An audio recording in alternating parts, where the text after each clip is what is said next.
राघवेंद्र हमारे साथ जुड़ गए हैं ज्यादा जानकारी के लिए। राघवेंद्र, इंतजार हो रहा है बड़े फैसले का, मुस्लिम और हिंदू दोनों पक्षों की तरफ से राय रखी गई थी, क्या कुछ जानकारी? बिल्कुल, देखिए आज बहुत महत्वपूर्ण दिन है, आज फैसले का दिन है। लगभग ये हो रहा था कि 11 बजे फैसला आएगा, लेकिन यह फैसला शाम को 4 बजे यानी कि दूसरे टाइम सुना जाना है। अब कुछ ही मिनटों की बात है जब यह फैसला आएगा और ये महत्वपूर्ण फैसला होगा, क्योंकि अतिरिक्त सर्वे की मांग की गई है हिंदू पक्ष से कि जो आदि विश्वेश्वर जो शिवलिंग है, यानी कि जिसको मुस्लिम समाज फवारा बोलता है, उसको हिंदू समाज आदि विश्वेश्वर शिवलिंग मान रहा है। और यह भी कह रहा है प्रमाण में कि आगे नंदी बैठे हैं, नंदी उधर ही देख रहे हैं, तमाम साक्ष्य हैं, प्रमाण हैं और तमाम तरह की जो चीज़ें हैं वो कोर्ट में प्रस्तुत की गई हैं। अब दोनों तरफ की सुनवाई पूरी हो गई है, मुस्लिम ने भी अपनी बात रखी है, हिंदुओं ने भी अपनी बात रखी है और आज दोनों की बात सुन के जज साहब आज फैसला देंगे। अब देखने वाली बात होगी कि आखिर हिंदू पक्ष में फैसला जाता है या मुस्लिम जो चाह रहा है कि सर्वे की जरूरत नहीं क्योंकि सर्वे हो चुका है। हमारे साथ हिंदू पक्ष के जो पैरोकार हैं सोहन लाल आर्य जी मौजूद हैं और वादिनी भी हैं। क्या कहेंगे सर, चूंकि आप लंबी लड़ाई लड़ रहे हैं और आपने जो लड़ाई लड़ा, पहले सर्वे तो हो गया प्रांगण का, ज्ञानवापी का, अब वो जो शिवलिंग जिसको आप शिवलिंग मानते हैं वो फवारा मानते हैं, क्या इसका भी सर्वे होगा? बिल्कुल बिल्कुल होना अवश्य चाहिए। जो आठ तहखाने हैं, जो वजू खाना प्राप्त शिवलिंग है और जो 3 गुंबद है जिसके बीच में हमारा जो है ज्योतिर्लिंग विराजमान है, हम उसका पूर्ण और आज यह फैसला आने वाला है, सर्वे होगा या नहीं होगा। हम चाहते हैं कि पूर्ण सर्वे हो और आने वाला यह आज का फैसला एक टर्निंग पॉइंट हिंदू समाज के लिए होगा, पूरे देश के साथ धर्मियों के लिए होगा, सभी मूर्ति पूजकों के लिए होगा। हमारे साथ ज्ञानवापी की जो वो वादिनी है, उनसे बात करेंगे। क्या चाहती है मैं? बिल्कुल सच्चाई सामने आनी चाहिए, दूध का दूध और पानी का पानी होना चाहिए। वो लोग कहते हैं फुआरा, हम कहते हैं शिवलिंग है। सच्चाई सबके सामने खुल करके तो आ जाए, क्योंकि जो सर्वे के दौरान हम लोग की सच्चाई थी, जो हमारे वो शिव का मंदिर था और इन्होंने बहुत दिनों से उसको कैद कर रखा था, तो उसमें सारे हमारे साक्ष्य मौजूद हैं, जो आज भी अगर आंखें हो तो खुल जा करके अभी लोग देखें उसको। देश जानना चाहता है कि वाकई में वो जो आकृति निकली है वो कितनी प्राचीन है, वो 100 साल प्राचीन है या हजारों साल है, जानकारी तो होनी चाहिए। देश को तो बताना चाहिए ना। अगर सर्वे से अगर जानकारी मिलती है तो उसमें दिक्कत क्या है? देखिए, उस जो है प्राप्त शिवलिंग आखिर उसका समाधान कैसे होगा? उसका समाधान सर्वे से होगा। अगर मान लिया उसको उसको फुहारा कहते हैं, हम शिवलिंग कहते हैं, इसका समाधान कैसे होगा? तो माननीय न्यायालय के द्वारा यह आज का आदेश हिंदू समाज का टर्निंग पॉइंट है और बिल्कुल का बिल्कुल यह कैसे निर्णय और इसी पर आज के फैसले पर निर्णय होगा। हम चाहते हैं कि आज फैसला सर्वे के लिए हो। आज ज्ञानवापी में जुमे की नमाज भी अदा करने गए। अगर ये हिंदू समाज के पक्ष में फैसला आता है, सर्वे की बात आती है, तो क्या इन लोगों का नमाज वहां पर जारी रहेगा या उस एरिया को पैक कर दिया जाएगा सर्वे के लिए? देखिए, माननीय न्यायालय पर निर्भर करता है कि वो सर्वे के लिए फैसला की जो है वो नमाज पढ़ने के लिए पैक किया जाए या नहीं किया जाए। लेकिन हम इस देश के मुसलमानों से कहते हैं, जो बार बार कहते हैं कि जो है जबरन किसी को ध्वंस की गई मस्जिद पर जो है खुदा कबूल नमाज कबूल नहीं करता। आखिर कैसे मुसलमान है, कैसे मुसलमान ईमान इनका है जो कुरान की बातों को नहीं मानते, हदीस की बातों को नहीं मानते और अपने को ये मुसलमान कहते हैं। यहाँ पर ये दो तरफा ये बयान देते हैं, दो तरफा अपने रवैया को अपनाते हैं, जो निंदनीय है। क्या ज्ञानवापी में नमाज होनी चाहिए जो आज हो रही है? बिल्कुल नहीं होनी चाहिए। जब सच्चाई सामने सबके सामने आ गई है, खुल करके सबके सामने आ गया है, तो उन्हें नमाज पढ़ना अब बेकार है।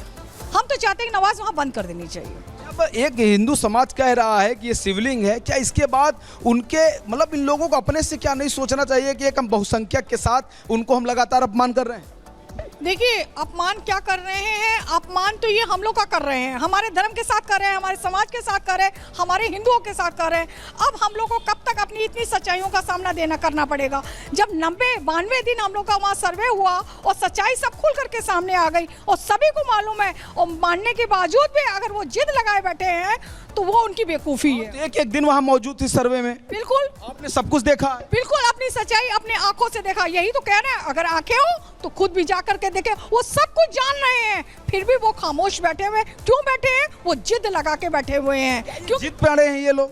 दरअसल वह मस्जिद नहीं मस्जिद है। वही हम जो बताए ना कि 18 अप्रैल 1669 में हमारे विश्वेश्वर महादेव था, हमारे आराध्य स्थल थे, और उनको ध्वंस करके जो है मस्जिद बनाए हुए हैं। और सारी राघवेंद्र, आप लगातार यहाँ पर बातचीत कर रहे हैं याचिकाकर्ताओं से, जो अपनी बात यहाँ रखते हुए नजर आ रहे हैं कि कैसे जो साक्ष्य है वो सभी के सामने है, लेकिन एक पक्ष है जो मानने को तैयार नहीं है। अब ज्ञानव्यापी विवाद है क्या, ये भी हम आपको बता देते हैं। ज्ञानव्यापी को लेकर हिंदू पक्ष का बड़ा दावा है।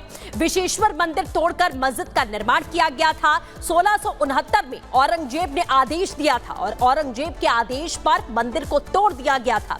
हिंदू पक्ष तब से इस मंदिर की लड़ाई लड़ता हुआ चला आ रहा है। अंग्रेजी शासन के समय पर भी केस को चलाया गया था। 2021 में 5 महिलाओं ने याचिका दाखिल की। महिलाओं ने श्रृंगार गौरी की पूजा की मांग की थी। 2022 में कोर्ट ने मस्जिद सर्वे की इजाजत भी दे दी थी। और आपको बता दें, सर्वे के दौरान मस्जिद में मंदिर के कई सबूत मिले हैं। वजूखाने में शिवलिंग जैसी आकृति देखी गई और मस्जिद के वजूखाने को सील कर दिया गया है। कोर्ट ने श्रृंगार गौरी की पूजा की इजाजत भी दे दी थी और उसी के बाद हिंदू पक्ष लगातार यहां अपने दावे मजबूती के साथ कर रहा है। राघवेंद्र हमारे साथ लगातार बने हुए हैं। राघवेंद्र, ये आपने बताया कि ये पूरा मामला था क्या, और ये 1-2 साल से नहीं बल्कि कई साल से ये मामला चला आ रहा है। और जो एएसआई सर्वे के बाद साक्ष्य सामने आए थे और वजू खाने के भीतर जो शिवलिंग नुमा आकार, जिसे दूसरा पक्ष जो है वो सीधे तौर पर फव्वारा कहता है, इन्हीं सबूतों के आधार पर हिंदू पक्ष मजबूती से दावे कर रहा है।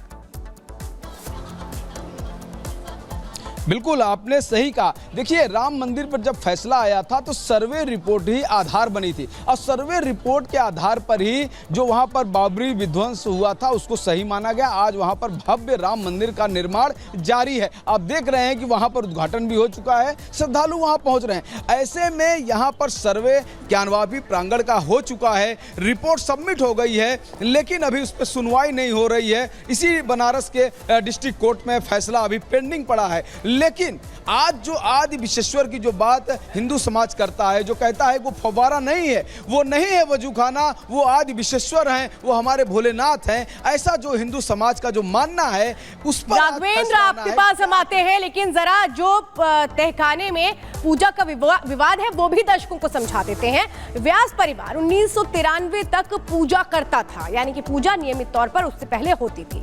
नवंबर 1993 के बाद तहखाने में पूजा बंद कर दी गई। मुलायम सरकार ने पूजा पाठ बंद करवा दिया। यानी उसके पहले क्या होता था, बाद में कैसे चीजें चेंज हो गई, ये आपको हम बता रहे हैं। और ये एक तरह से कहीं लंबी लड़ाई इस पूरे मामले में फिलहाल देखने को मिली। सितंबर 2023 में याचिका दायर कर मांग की गई कि जिस तरह से पहले पूजा होती थी उसी तरह से पूजा होनी चाहिए। व्यास जी के नाती शैलेंद्र पाठक ने ये याचिका दायर की, जिसमें मांग की गई तहखाने का अधिकार डीएम को मिले। ये याचिका में मांग की गई थी। तहखाने के अधिकार को लेकर के इसमें बात रखी गई थी। 17 जनवरी को तहखाने पर प्रशासन का इसके बाद कब्जा होता है, क्योंकि उसके पहले जो रिपोर्ट दाखिल की गई थी उसके आधार पर यह तय किया गया। 31 जनवरी को कोर्ट ने पूजा का अधिकार दे दिया था और उस वक्त हिंदू पक्ष को एक तरह से इस पूरे मामले को अगर देखें तो एक लेवल तक अपनी तरफ बातें जाती नजर आती थी। और इसके बाद क्या हुआ, मुस्लिम पक्ष इस पूरे मामले को लेकर के विरोध जताने के लिए कोर्ट पहुंच गया। कोर्ट ने सर्वे कराया, दोनों पक्षों ने जिसमें अपनी बातें रखी। सर्वे के बाद मौका दिया गया, अपनी बातें भी रखी है। दोनों पक्षों ने अपनी तरफ से अपनी बातों को भी रखा और अब इंतजार है कि कोर्ट इस पूरे मामले को लेकर क्या फैसला सुनाता है। फिलहाल वक्त हो गया एक छोटे से ब्रेक का, लेकिन ब्रेक के बाद भी खबरों का सिलसिला लगातार जारी है और आगे आपको दिखाएंगे ज्ञानव्यापी पर बड़ी कवरेज, लगातार फैसला थोड़ी देर में।